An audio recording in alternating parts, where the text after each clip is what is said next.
Apocalipsis capítulo 8.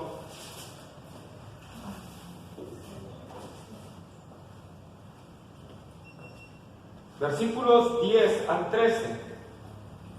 Vamos a ver la tercera y cuarta trompeta. Les repito, hoy es culto de oración misionero improvisado, porque no hay ventiladores, no hay luz. Vamos a sufrir como sufren los misioneros.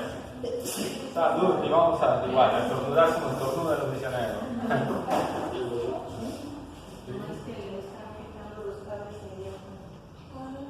Sí, se lo están robando. Bueno, vamos si ya tienen Apocalipsis capítulo 8, versículos 10 al 13, leo uno yo y uno ustedes. Amén. Dice la palabra de Dios: el tercer ángel tocó la trompeta y cayó del cielo una gran estrella, ardiendo como una antorcha, y cayó sobre la tercera parte de los ríos y sobre las fuentes de las aguas. Y el nombre de la estrella es Ajenjo, y la tercera parte de las aguas se convirtió en Ajenjo, y muchos hombres murieron a causa de esas aguas, porque se hicieron amargas. El cuarto ángel tocó la trompeta, y fue herida la tercera parte del sol, y la tercera parte de la luna, y la tercera parte de las estrellas, para que se oscureciese la tercera parte de ellos, y no hubiese luz en la tercera parte del día, y asimismo de la noche. Y miré y oí un ángel volar por en medio del cielo, diciendo a gran voz: ¡Ay, ay, ay de los que moran en la tierra, a causa de los otros toques de trompeta que están para sonar los tres ángeles! Amén. Oremos. Amado Padre Celestial, Señor, gracias te damos, bendito Dios, por traernos aquí, Señor. Nos gozamos en medio de estas circunstancias, Señor, que estamos viviendo a causa, Señor, de la maldad del hombre, a causa, Señor, de que nos robaron esos cables, Señor, pero, Padre, nos gozamos en ti, porque sabemos que tú eres, Señor, el que tiene el control de todas las cosas, y si tú estás permitiendo esto, Señor, es porque nos estás aprendiendo, nos estás haciendo aprender, Señor, muchas cosas. Y nos gozamos en medio de este calor, nos gozamos en medio de estas circunstancias, Señor, para adorarte, para glorificarte, Padre. Y ahora, Señor, abre nuestra mente, abre nuestro entendimiento. Permite que este calor, Señor, no nos nuble el entendimiento, no nos quite la atención en tu palabra, Señor. Y que el mensaje de hoy, Señor, traiga aliento a nuestra vida, traiga firmeza espiritual, fortaleza espiritual, Señor. Y que Cristo sea glorificado a través de él, Padre. Bendice tu palabra, Señor. Llénanos de gozo, de paz, de amor. Edifícanos en ella, Señor. Y, Padre, te lo pedimos todo esto en el nombre glorioso de Cristo Jesús.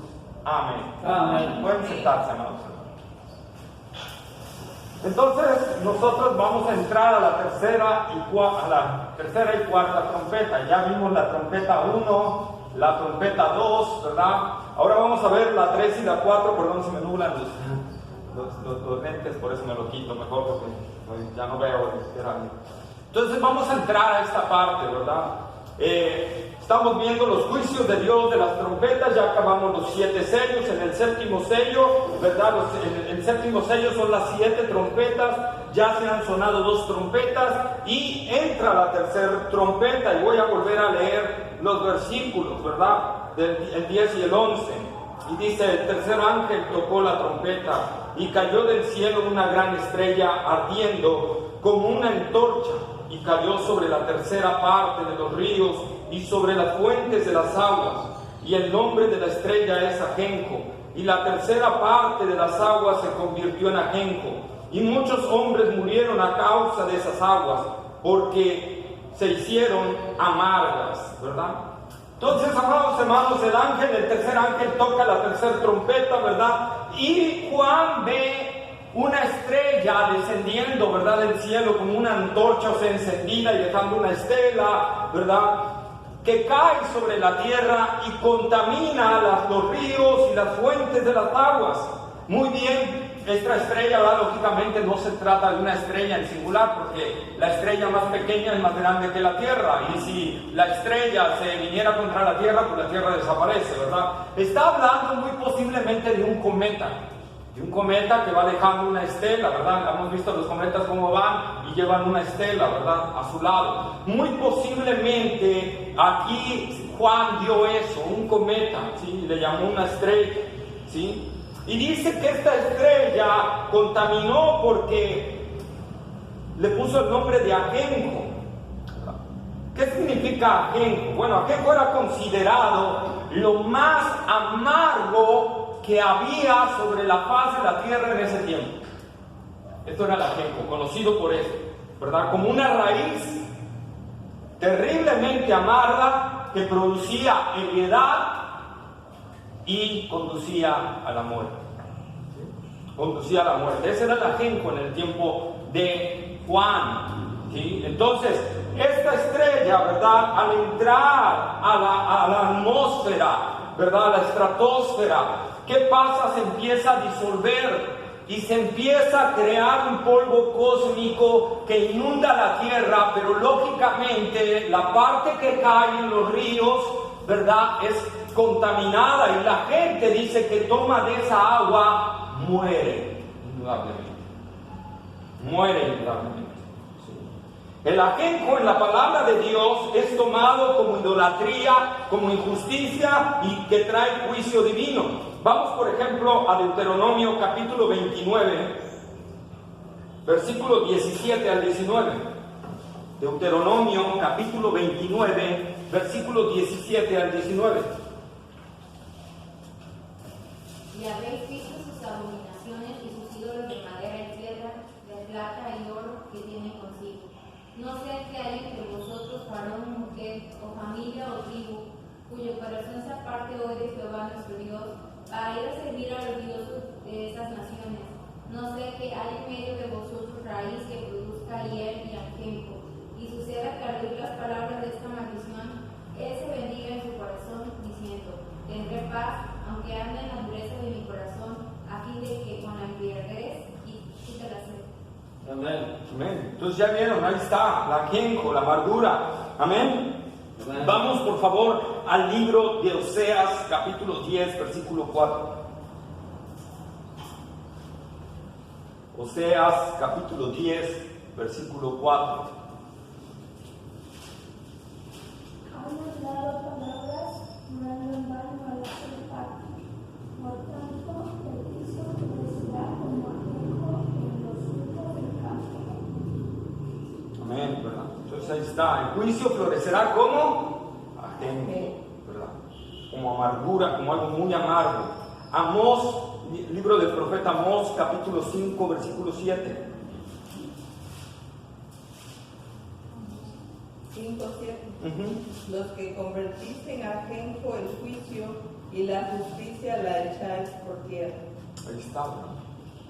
Los que convertís, ¿qué? En ajenjo. ¿Qué cosa? El juicio. El juicio, ¿verdad? Entonces nosotros tenemos que ver todo esto, hermanos. Entonces el ajenjo simboliza juicio de Dios a la injusticia, a la idolatría que hay en la humanidad. Nosotros podemos ver eso claramente en la vida de los seres humanos. Hoy en día el ser humano es muy idólatra, ¿verdad? No solo por el catolicismo y sus ídolos, porque recordemos que un ídolo no solo es algo de yeso, de madera, ¿verdad? Sino todo aquello que ocupa el lugar de Dios en nuestro corazón.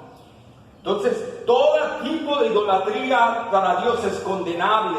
La indiferencia, el orgullo, ¿verdad?, del ser humano. ¿Sí? Vamos, por favor, al libro de Lamentaciones, capítulo 3, versículo 15 y 19.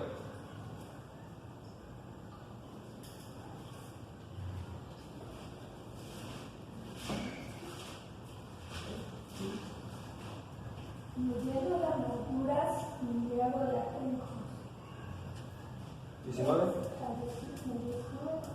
Acuérdate de mi aflicción, de mi abatimiento, del ajenjo y de la hiel. Entonces el ajenjo también simboliza amargura del alma. Amén. Amargura del alma. Entonces estamos viendo que injusticia, juicio, que la idolatría, la injusticia trae juicio. Ese juicio que Dios trae es amargo, produce amargura, ¿verdad? Nosotros recordemos que Lamentaciones fue escrito a causa de la invasión de Babilonia a el pueblo de Israel, y Jeremías está expresando el gran dolor que le está produciendo ver la conquista, la derrota, ¿verdad?, del pueblo de Israel por los babilonios. Amén. También el profeta Jeremías, en su libro del profeta Jeremías, capítulo 9, versículos 13 al 15,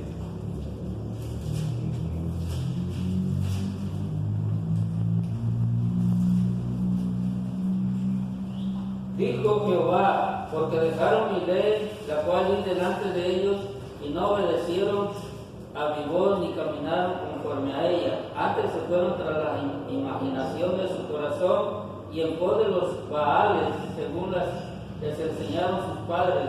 Por tanto, así ha dicho Jehová de los ejércitos, Dios de Israel: he aquí que este pueblo yo les daré a comer ajenjo y les daré a beber agua de hiel, y los esparciré entre naciones que ni ellos ni sus padres conocieron. Enviaré espada en pos de ellos hasta que los acaben.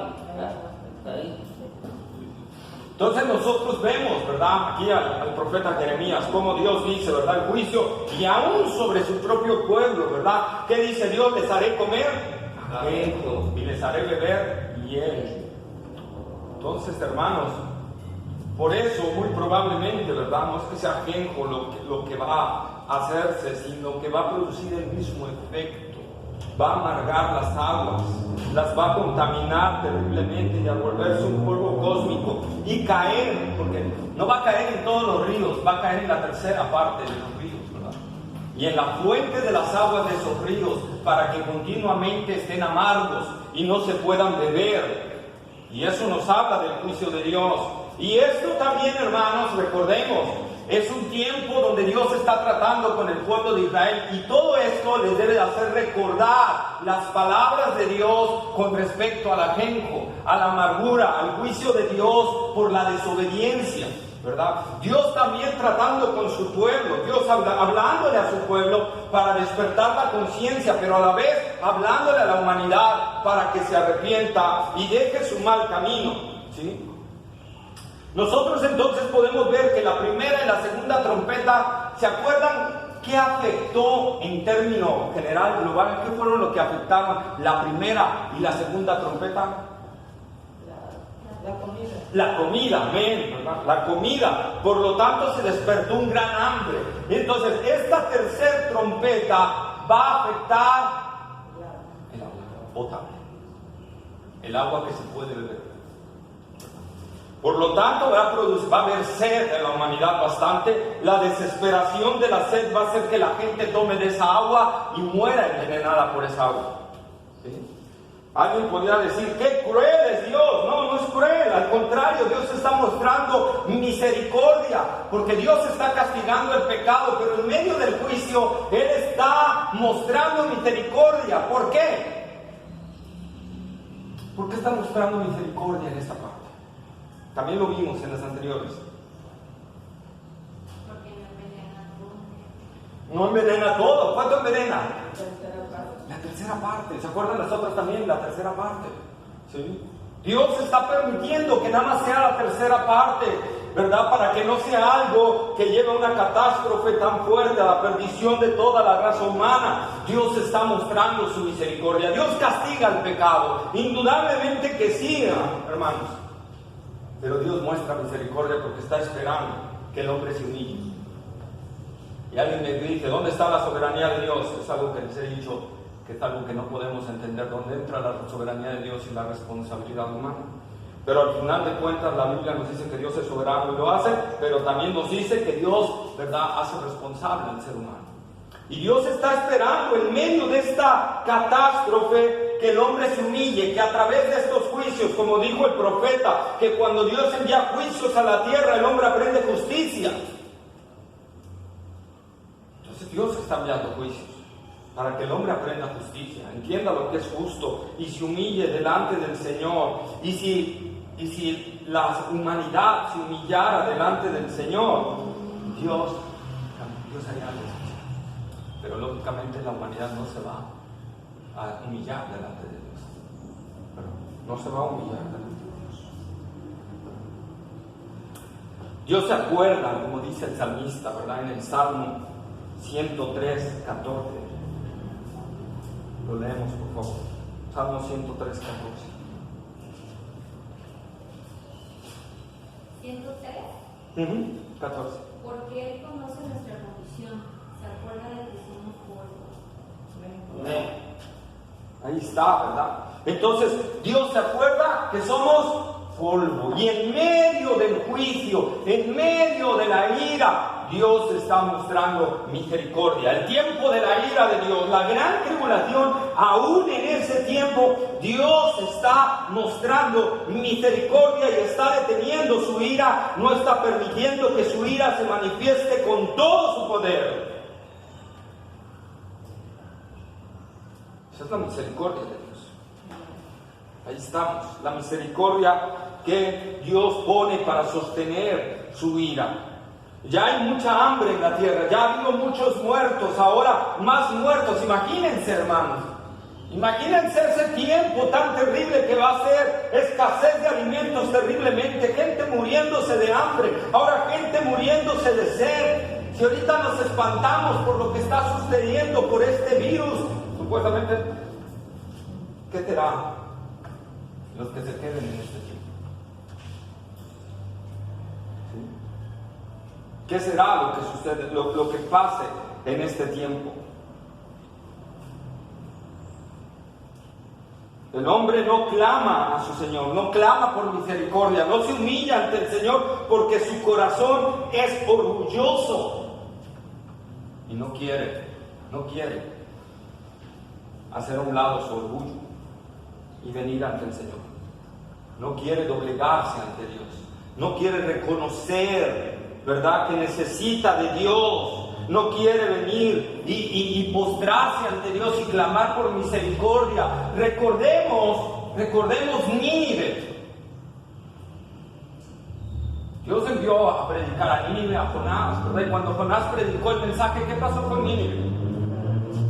Se arrepintieron, se humillaron delante de Dios. ¿Y Dios qué hizo con el juicio que iba a mandar? Ahí está la muestra de lo que pasaría si el hombre dejara su orgullo y se humillara delante del Señor.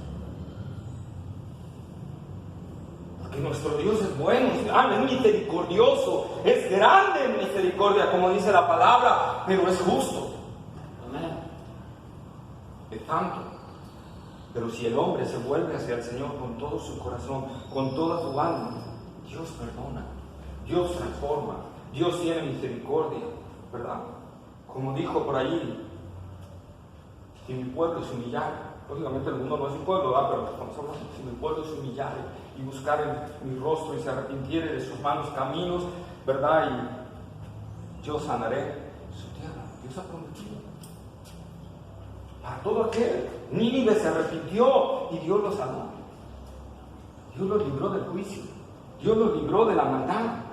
Oh, hermanos, esto nos debe de hacer pensar también en la dureza del corazón del ser humano, pensar en nosotros y darle gracias a Dios porque no ha sido por nosotros que estamos aquí, porque si fuera por nosotros estaríamos igual que el mundo allá afuera, estaríamos con un corazón todavía orgulloso, siguiendo nuestras propias concupiscencias, siguiendo nuestros propios pecados, siguiendo nuestras propias iniquidades, estaríamos igual a ellos, pero por la gracia de Dios venció nuestro orgullo y nos atrajo hacia Él, ¿verdad? Nos trajo a los pies del Señor. Y podemos decir como el salmista, ¿verdad? En el Salmo 115:1, que dice, no a nosotros, oh Jehová, no a nosotros, sino a tu nombre da gloria, por tu misericordia, por tu verdad. No a nosotros, Señor. Nosotros no hicimos nada, no a nosotros, Señor. Fue tu gracia, fue tu misericordia, como cantamos nosotros en ese canto, ¿verdad? Fue tu gracia que mi vida transformó. Fue tu gracia que me trajo de las tinieblas a la luz. Fue tu gracia que me iluminó y me hizo ver la perversidad de mi corazón para volverme a ti. Fue la gracia del Señor. Si no, estaríamos igual, sin querer venir al Señor, sin querer venir a sus pies, porque el corazón del hombre es engañoso y perverso, más que todas las cosas.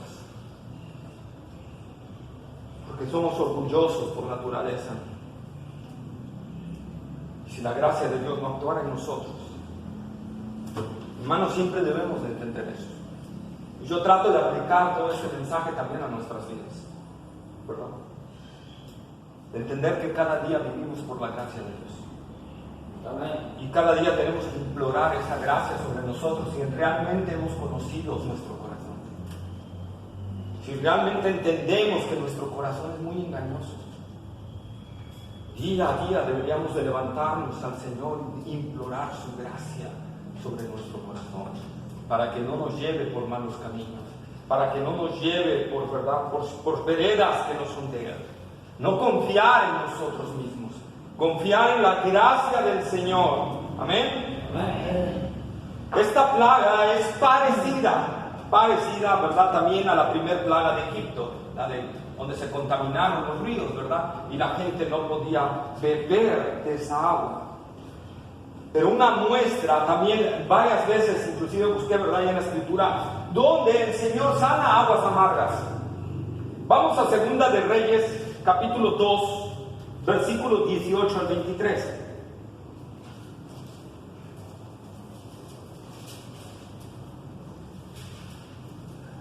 Cuando volvieron a Eliseo, que se había quedado en Jericó, él les dijo: ¿no os dije yo que no fueres? Y los hombres de la ciudad dijeron a Eliseo: he aquí el lugar en donde está colocada esta ciudad es bueno, como mi señor ve, mas las aguas son malas y la tierra es estéril. Entonces él dijo: traedme una vasija nueva y poner en ella sal. Y se la trajeron, y saliendo él a los manantiales de las aguas, echó dentro la sal y dijo: así ha dicho Jehová, yo sané estas aguas, y no habrá más en ellas muerte ni enfermedad. Y fueron sanas las aguas hasta hoy, conforme a la palabra que habló Eliseo. Después subió de allí a Betel, y subiendo por el camino salieron unos muchachos. Entonces nosotros, hermanos, necesitamos, vean, Eliseo, ¿verdad?, que representaba a Dios, sanó esas aguas amargas. Dios puede sanar las aguas amargas. En este juicio Dios podría sanarlas, pero ¿qué necesita? Que el hombre venga a Él. El pueblo vino, ¿verdad? Los discípulos de Eliseo vinieron a Eliseo y le dijeron: las aguas no son comestibles, hay muerte en las aguas. ¿Se acuerdan también cuando encontraron en la cacerola muerte? ¿Se acuerdan? En esta cacerola hay muerte. Y también hubo un milagro del Señor. Cuando venimos ante el Señor, Él puede sanar las aguas amargas. Amén. Moisés también con el pueblo de Israel en Éxodo capítulo 12, versículos 22 al 26.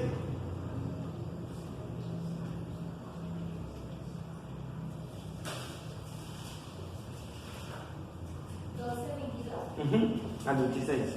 Dice: y tomad un manojo de hisopo y mojadlo en la sangre que estará en un lebrillo, y untad el dintel y los dos postes con la sangre que estará en el lebrillo, y ninguno de vosotros salga de las puertas de su casa hasta la mañana, porque Jehová pasará hiriendo a los egipcios, y cuando vea la sangre en el dintel... No, está equivocado, me equivoqué la cita. ¿Es Éxodo 12, 26, 22? Ajá. Me equivoqué en esa cita. Es cuando el pueblo de Israel va, ¿verdad?, y encuentran aguas amargas. Y entonces, ¿verdad?, Moisés, Dios murmura contra Moisés, ¿verdad? Y Moisés consulta a Dios y dice: agarra ese árbol y échalo sobre las aguas y van a sanar. Y Moisés hace eso, ¿verdad? Moisés hace eso. Y las aguas son sanadas y el pueblo de Israel puede tomar de esas aguas. 15. A ver, léelo, por favor. Dice... 12, 15. Es 15, 23. Ajá. Y llegaron a Mara y no pudieron beber las aguas de Mara porque eran amargas, por eso le pusieron el nombre de Mara. Entonces el pueblo murmuró contra Moisés y dijo: ¿qué hemos de beber? Y Moisés clamó a Jehová, y Jehová le puso un árbol y lo echó en las aguas, y las aguas se endulzaron. Allí les dio estatutos y ordenanzas, y allí los probó. Ahí está, ¿verdad? Entonces Dios está probando. Vemos al pueblo de Israel, ¿verdad? Otra vez, y Dios sana sus aguas. En este caso, el pueblo de Israel hace algo erróneo, murmurar, ¿verdad? Pero Dios sana las aguas. Cuando nosotros venimos al Señor, Él sana. Si la gente que le va a tocar esta situación se humillara y viniera al Señor, Él sanaría las aguas.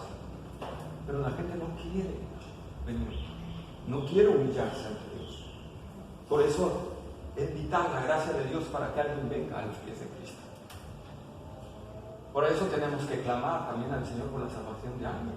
Si realmente hemos entendido esto, que la gracia de Dios sea sobre su vida, ¿verdad? Pero aplicándolo a nosotros, hermanos amados en el Señor, no es así en nosotros. Cuando vienen los momentos difíciles, cuando vienen las pruebas que producen amargura en nuestra boca, que hasta sientes que se te reseca y sientes algo amargo porque la hiel está trabajando de más, ¿verdad? La prueba es dura, difícil. A lo mejor el enojo es fuerte, la angustia, el dolor, la preocupación es fuerte. Cuando el agua ya te está ahogando, asfixiando, ¿qué es lo que haces? ¿Cómo reaccionas delante del Señor, oh cristiano? Reaccionamos murmurando contra el Señor. Esto me pasa por ser cristiano. Mejor me iba en el mundo. O nos humillamos delante del Señor y clamamos a Él por misericordia, por bondad, confiando en que lo que está pasando ahorita o es una prueba o es algo justo que el Señor está enviando a mi vida, que lo necesito y que por lo tanto, ¿verdad?, puedo clamar a Él para que Él endulce esas aguas. ¿Cómo estoy actuando como cristiano? ¿Cuál es mi reacción ante la prueba, ante lo que el Señor, ante el desierto que nos está metiendo el Señor? ¿Cómo estamos reaccionando? ¿Con murmuración? ¿Con orgullo? ¿O nos estamos doblando ante el Señor y dejar que Él haga su obra en nosotros?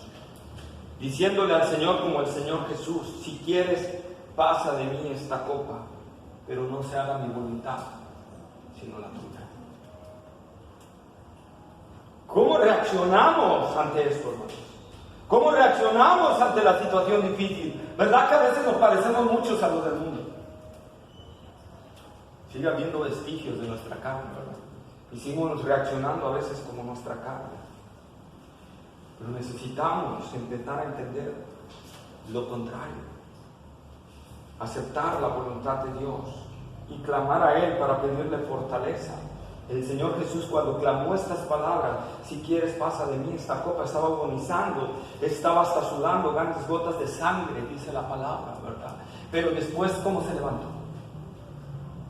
¿Quién sabe cómo se levantó después de ahí el Señor? Después de sufrir, de sentir la amargura, el dolor, lo que iba a suceder, ¿cómo se levantó después de la oración del Señor? Fortalecido. Aún más.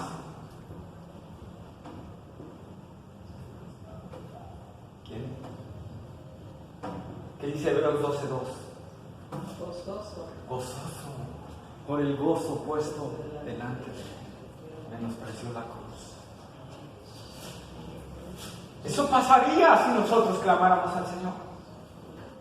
Nos levantaríamos con gozo del Señor y la prueba, hermanos, sería como una simple llovizna. ¿Verdad? Como una simple llovizna. Pero nos hace falta conocer a Dios. Indudablemente nos hace falta conocer a nuestro Dios y confiar en Él. Y confiar en Él.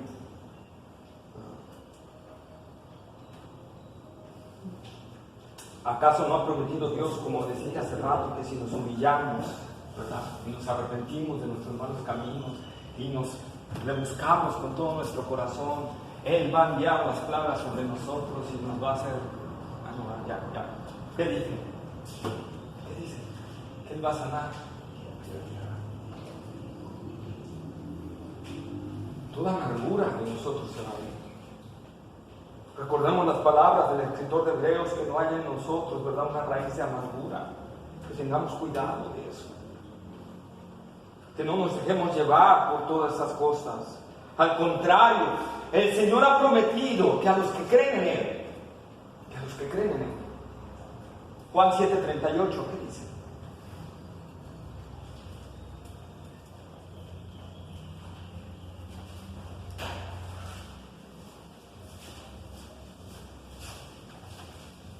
El que cree en mí, como dice la Escritura, de su interior correrán ríos de agua viva. En medio de la prueba, en medio de la angustia, ese manantial amargo se va a convertir en una fuente de agua que salte para vida eterna. Si creemos en el Señor, si le creemos, como Cristo Jesús, que se levantó, ¿verdad? También, ¿qué dice la palabra de Dios?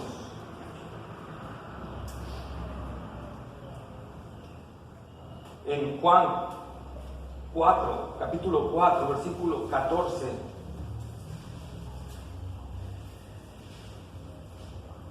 Mas el que bebiere del agua que yo le daré, no tendrá sed jamás, sino que el agua que yo le daré será en él una fuente de agua que salte para la vida eterna. De su río, de su interior correrán ríos de agua viva. De él saldrá una fuente de agua. No necesitará buscar en otros lados. En él hay una fuente de agua. Si crees realmente en el Señor, en el momento de la sequedad, en el momento de la amargura, está el creer en el Señor.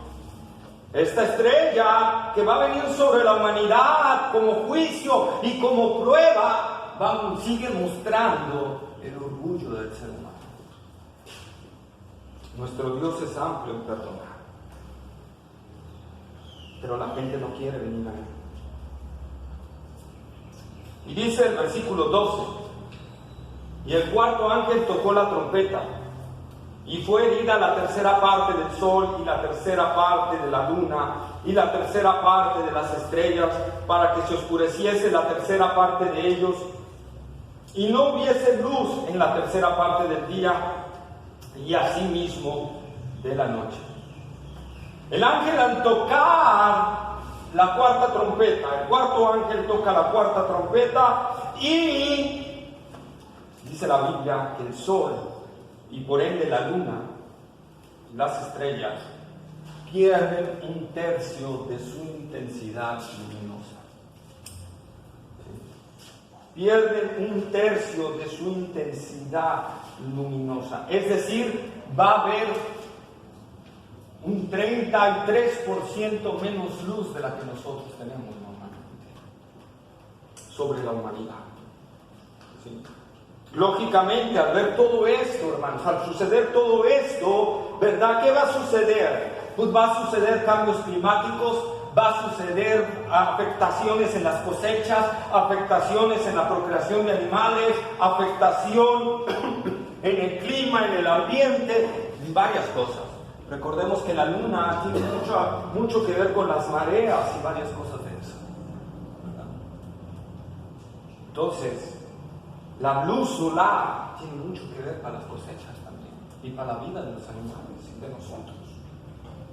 Entonces esto pierde de intensidad y esto nos hace recordar levemente, como vimos, ¿se acuerdan? Que las plagas de Egipto Dios las iba a manifestar en los últimos tiempos, ¿verdad? Al pueblo. Nos hace recordar, pero en forma leve, no concisa totalmente, a la oscuridad que hubo en el pueblo de Egipto. Amén. En Éxodo capítulo 10, versículo 21 al 23. Digo levemente porque realmente no va a haber oscuridad total. Va a haber solo una disminución de la luz. ¿Sí? Esa oscuridad total se va a cumplir, esa plaga sí se va a cumplir. En Apocalipsis 16, 10, por favor lo leemos.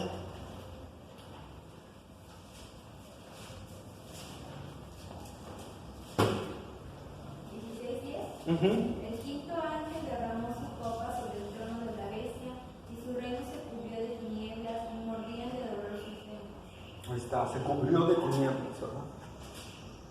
¿Qué pasó en Egipto? se cubrió de tinieblas. Ahí está el cumplimiento cabal, pero nosotros podríamos ver algo leve de este ángel, el cuarto ángel que está tocando la trompeta, de una disminución de la luz, como un aviso de Dios. Volvemos a ver, un aviso de Dios.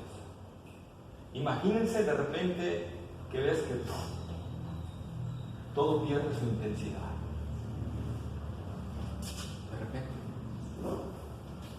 el universo entero pierde su intensidad. Qué tremendo. Y aún así el hombre va a seguir en su orgullo de no querer buscar a Dios. Mira, si el sol perdiera su intensidad, podrías decir, bueno, es una cuestión de que ya es el desgaste del sol, como están diciendo, ¿verdad? Ahí los que se encargan de estudiar las estrellas y todo, que el sol ya se está desgastando y que no tarda en convertirse en supernova, hacer una explosión, ¿verdad? Pero no solo será el sol, será el universo entero, las estrellas, todas las estrellas, hasta las de diversas galaxias, perderán 1/3 de su luminosidad. El hombre, viendo este efecto, con todos los telescopios poderosos que tienen y todo, seguirán negando que es Dios el que está tras de todo esto. Qué terrible es la condición del hombre. Eso es el pecado. Eso es el pecado. La naturaleza pecaminosa del hombre, que huye de Dios. Y entramos al versículo 13. Dice, y miré, y oí a un ángel volar por en medio del cielo, diciendo a gran voz, ¡ay, ay, ay!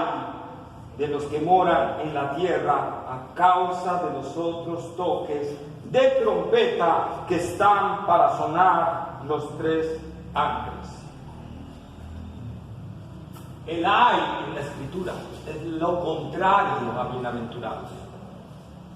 El ay en la escritura es lo contrario a bienaventurados, ¿verdad? ¡Ay! Pobres, miserables los que estén en esa situación, ¿verdad? Contrario totalmente. Y son 3 ayes. ¿Por qué son 3 ayes? Se usaron para asegurar totalmente lo que iba a suceder. Podría ser, pero de acuerdo al contexto hay otra situación. ¿Cuántas trompetas faltan de tocarse? 3. Cada ay es de una de las trompetas. ¿Por qué? Porque si estas 4 trompetas fueron terribles para la humanidad, las 3 que vienen serán mucho. Dios aumentando el juicio. Dios aumentando el juicio.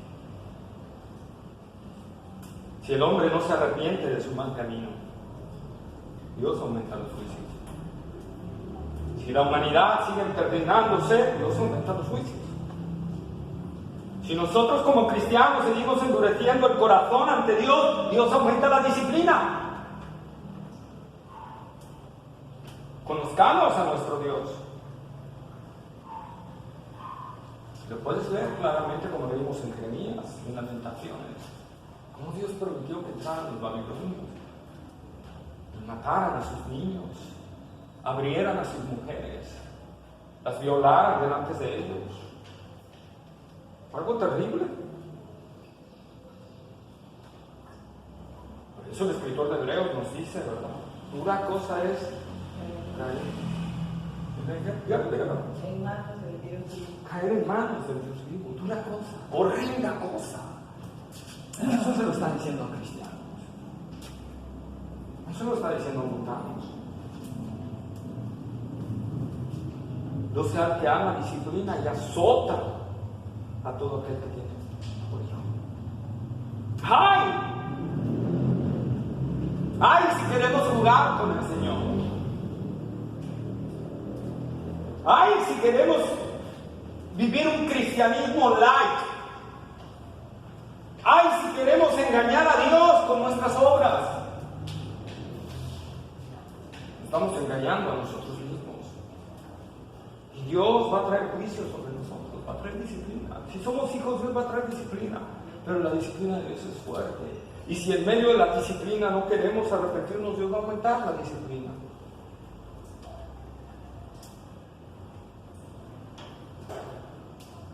¿Cuántas veces Dios no advirtió al pueblo de Israel de lo que iba a hacer? Que se volviera. Y les envió pequeños avisos con pequeñas revoluciones de sus enemigos. Y no se arrepintieron. Y sus súbditos dejaron de pagarles tributo y se rebelaron y se hicieron independientes y no se arrepintieron. Y empezaron a ver que sus cosechas ya no eran abundantes y no se arrepintieron. Y tenían esa teología, ¿verdad? Dios no hace nada. Como decía el profeta, que decían los del pueblo de Israel, Dios ni hará bien ni hará mal. Conozcamos a nuestro Dios. Enderecemos nuestros caminos. No somos perfectos, pero no agarremos eso como excusa para vivir en el pecado. Porque estos son un aviso para la humanidad. Dios siempre nos avisa, Dios siempre le avisa. Si le avisa a los incrédulos, a nosotros también como hijos nos avisa. Y aquí le está avisando a la humanidad. Dios está mandándoles un mensaje de advertencia. Viene algo peor, mucho peor. Humíllense. La humanidad no quiere. No quiere humillarse delante del Señor.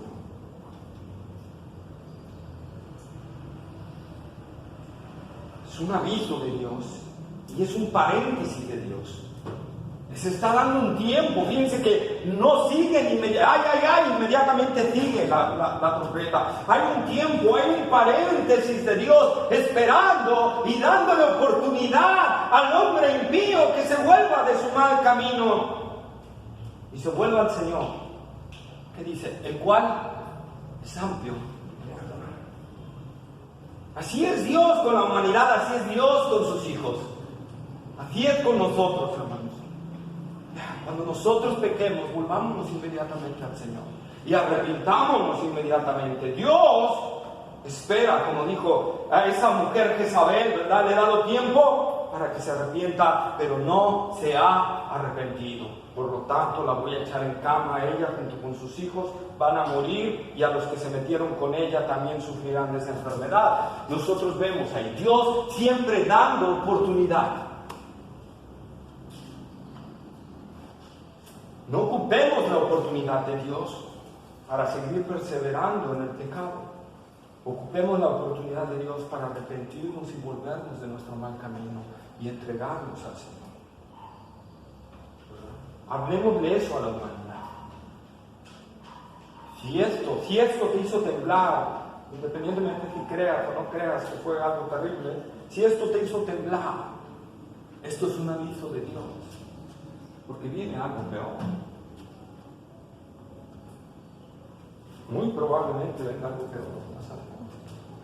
Bill Gates, el mismo que pronosticó en el 2015, ¿verdad? Que iba a venir un virus, que iba a afectar los pulmones y que iba a matar a muchos, ¿verdad? Casualidad o profecía de él, que más le asignó que ya lo tenían todo planeado.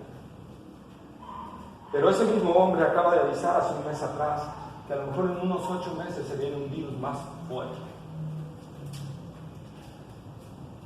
Lo tendrán ya. ¿Y qué va a hacer la humanidad? Seguir en su orgullo de no doblarse ante Dios. Pero eso no es la preocupación. La preocupación es qué vamos a hacer como iglesia. ¿Cómo vamos a reaccionar como iglesia? ¿Vamos a seguir reaccionando fríos, tibios? ¿O vamos a humillarnos delante del Señor y a buscar al Señor con todo el corazón? Dios nos está dando un tiempo. Este podría ser un tiempo que estamos viviendo. Este podría ser el ojo del huracán, donde Dios nos está haciendo reflexionar, ¿verdad? Y llevarnos hacia eso. Pero el hombre no quiere, repito, humillarse. Espero que nosotros sí. Espero que Dios nos dé la gracia para podernos humillar delante de Él. Y ya no ser fríos ni tibios, sino en verdad meternos con un compromiso serio con el Señor. Meternos con una pasión y una fe y una entrega al Señor. ¿Verdad? porque no sabemos lo que nos espera mañana. Pero en Cristo Jesús tenemos nosotros una seguridad plena, ¿verdad? Amén.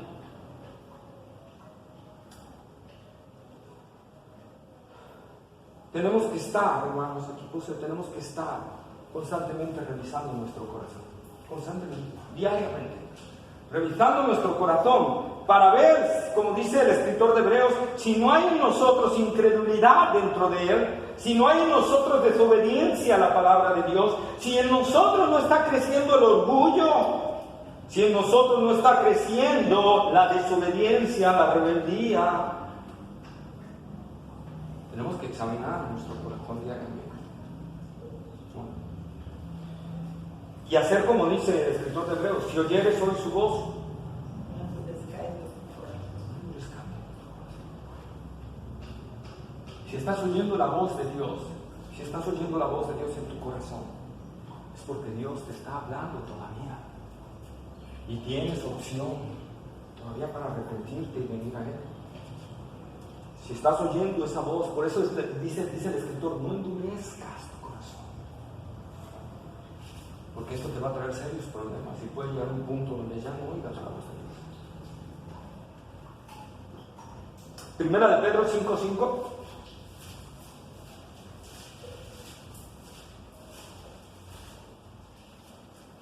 Ya vamos a acabar. Igualmente, jóvenes, están sujetos a los ancianos y todos sumisos unos a otros, revestidos de humildad, porque Dios resiste a los soberbios y da gracia a los humildes. Ahí está. La parte que quiero ver es jóvenes. Todos ustedes, hermanos, son jóvenes.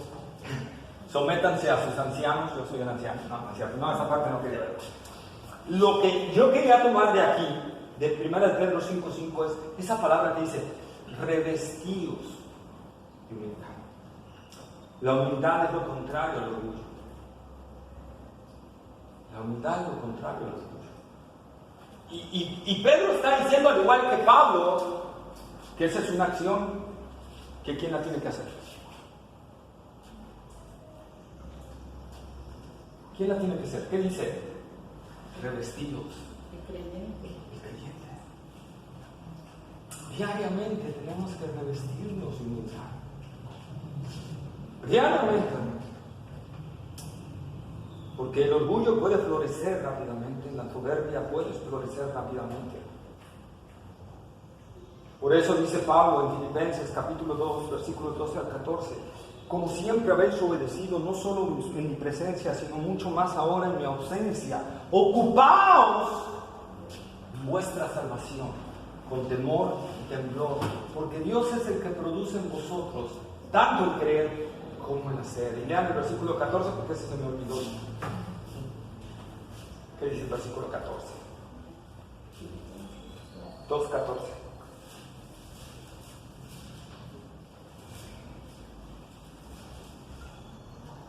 Hacer todo sin murmuraciones y contiendas. Ahí está. Hacer todo sin murmuraciones ni contiendas. Ay, no, Dios, yo así no. Ay, no, esto no, Dios. No, yo no voy a aceptar esto, Dios. ¿Verdad? Hacer todo sin murmuraciones ni contiendas. Está en el mismo contexto de ocúpate. Ocúpate en tu salvación. Dejemos ya el orgullo, dejemos ya la arrogancia, dejemos ya de muchas cosas, revestimos de humildad y empecemos, hermanos, a trabajar en el Señor, sobre todo en nuestro corazón, ver que en nosotros no haya un corazón orgulloso, que la gracia del Señor Jesucristo esté sobre nuestras vidas, trabajando constantemente ahí, viendo esto, para que no tengamos que pasar una disciplina de Dios. Y que si la tenemos que pasar, la disciplina de Dios, pues no tenga que aumentarse esa disciplina de Dios. Y que podamos ser así, hermanos, una luz para los que están en tinieblas. Recordando, ¿verdad?, que nosotros no podemos salvar a nadie. Estamos viendo desde la primera trompeta hasta la cuarta trompeta que el hombre es orgulloso por naturaleza, rebelde a Dios, contrario a Dios, que no quiere humillarse delante de Dios y que necesita de la gracia de Dios porque es lo único que puede salvar. Y quiero terminar con estas palabras: la gracia del Señor Jesucristo sea con todos vosotros. Oremos. Amén. Amado Padre Celestial, Señor, gracias, Señor, porque solo tu gracia nos tiene aquí. Solo tu gracia nos ha traído, Señor, a los pies de Cristo. Nuestro orgullo nunca nos hubiera dejado venir. Nuestro pecado, menos obedecer tu voz. Pero fue tu gracia lo que nos cambió. Fue esa gracia irresistible, esa gracia eficaz, Señor, que nos trajo a Cristo Jesús, que nos atrajo como el imán atrae al hierro a los pies de Cristo Jesús, Señor, y nos rindió ante su señorío. Oh Padre amado, Señor, pero ahora clamamos, Señor, porque podamos seguir rendidos a ese señorío. Que tu gracia, que es esa fuerza, Señor, del imán que atrae al hierro hacia el imán, nos siga atrayendo más y más a Cristo, Señor, para que nuestro orgullo, nuestra soberbia, nuestra altivez, Señor, sea derrotada plenamente por tu gracia, Señor. Porque no es por nuestras fuerzas, Señor. No es en nuestras fuerzas ni en nuestra voluntad, aunque tenemos que aplicarnos y tener esa voluntad, Señor. Sabemos que es por tu gracia, Señor. Y clamamos por esa gracia. Te pedimos, Señor, que venzas la resistencia de nuestro corazón. Si hay alguna cuestión en la cual no nos hemos arrepentido, Señor. Si hay algo en lo cual no hemos rendido esa área, Señor, a Cristo Jesús para que Él sea el Señor de esa área. Oh Padre, te pedimos que tu gracia actúe sobre nosotros, Señor. Y que nos haga rendirnos a esa gracia, así como cuando nos llamaste de la luz a las tinieblas y venimos por ese llamado eficaz a la luz, Señor. Así, Padre, sea ese llamado sobre esa área de nuestra vida y la podamos traer a la luz para que sea expuesta y podamos arrepentirnos, para que podamos ser confrontados y poder arrepentirnos y poder entregar todo al señorío de Cristo. Padre, quita todo orgullo de nuestro corazón. Quita todo orgullo de nuestro corazón. Solo tu gracia puede hacerlo, Señor. Padre, somos a veces tan necios como los del mundo. Ayúdanos, Señor. Que tu gracia opere en nosotros. Que tu gracia transforme nuestro corazón, Padre. Para que podamos reflejar a Cristo intensamente ante el mundo. Y que el mundo pueda ver a Cristo a través de nosotros. Oh Padre, clamamos, Señor, porque seamos una iglesia donde la gracia de Cristo se manifiesta. Obra en nosotros, Señor.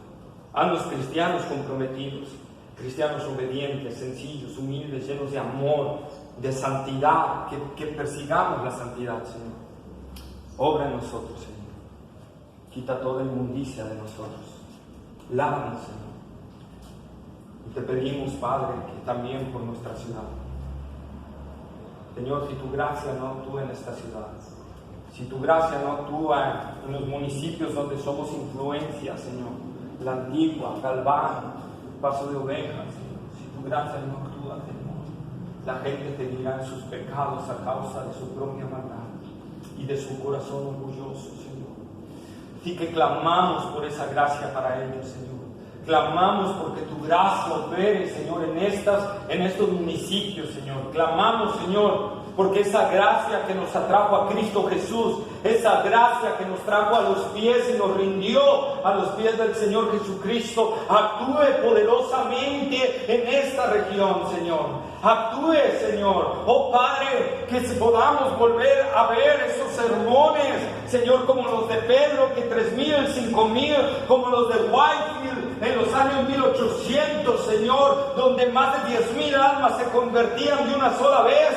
Oh Padre, que podamos ver almas, Señor, cayendo ante el poder de Dios, por la gracia de Dios, arrepintiéndose de sus pecados y viniendo al Salvador Cristo Jesús. Padre, obra, Padre, trae ese avivamiento, trae esa gracia abundante sobre estas regiones, Señor. Te lo pedimos, te lo suplicamos, Señor. Ten misericordia, Señor. No merecemos eso, te lo pedimos por tu gracia y por tu misericordia, Padre, porque tú eres grande en misericordia, Señor. Y eres tardo para la ira, Señor, y te dueles del castigo. Oh Padre, por eso clamamos a ti, porque eres un Dios bueno y misericordioso. Y clamamos, Señor, porque tú traigas un avivamiento de salvación a nuestra región, Padre. Que venzas el orgulloso corazón del hombre, que derrotes el orgullo y la soberbia que hay en los hombres, Señor, y los rindas al señorío de Cristo, Padre. Que obres de una manera poderosa en nuestras familias, Señor, en nuestros amigos, en nuestros vecinos, en todo alrededor, Padre. Que la gloria de Cristo se manifieste en los corazones, Señor. Que resplandezca la luz del Evangelio dentro de sus vidas, Señor. Que sean vencidos las tinieblas por el poderoso mensaje de la luz de Cristo Jesús como Señor. Padre, obra de una manera gloriosa, Señor. Obra, Padre, clamamos, Señor, clamamos, porque nada es imposible para ti, Señor. Si tú dices la palabra, se hará. Si tú dices la palabra, Señor, vendrá un avivamiento sobre nuestra región. Si tú dices la palabra, Señor, multitudes vendrán a tus pies, Señor. Clamamos porque así sea, para que sean librados del juicio tremendo que vendrá sobre la tierra, Señor. Clamamos para que sean librados del juicio más fuerte, que es el lago de fuego y azufre. Señor, clamamos, Padre, ten misericordia de esta generación. Ten misericordia, Señor, de nuestras familias. Ten misericordia de aquellos que no te conocen, Señor. O vence ese corazón idólatra, orgulloso, soberbio, Señor, que había en nosotros antes y que ahora hay en muchos, Señor, que no te conocen. Ilumina los ojos de su entendimiento, ilumina el entendimiento de ellos, ilumina el corazón, Señor. Salva, alcanza poderosamente, Padre. Vence las tinieblas, Señor. Porque no es en nuestra elocuencia, no es en nuestra sabiduría que vamos a cambiar este mundo, sino en el poder de Dios y por la locura de la predicación. Padre, obra con poder. Obra con poder, Señor. Glorifica tu santo nombre, Señor. Danos fuerza y valor. Danos la gracia de tu Espíritu, Señor, para predicar con valentía el Evangelio, para hablar con denuedo de Cristo en todo lugar, Señor, que estemos. Padre, obra con poder, Señor. Aviva los corazones de los cristianos. Y ayúdanos, Señor. Ayúdanos y úsanos para salvar a muchos, que tú nos uses como el instrumento de salvación para ellos, Señor. Ten misericordia, Padre. Ten misericordia, Señor. Tú lo has hecho en otras naciones.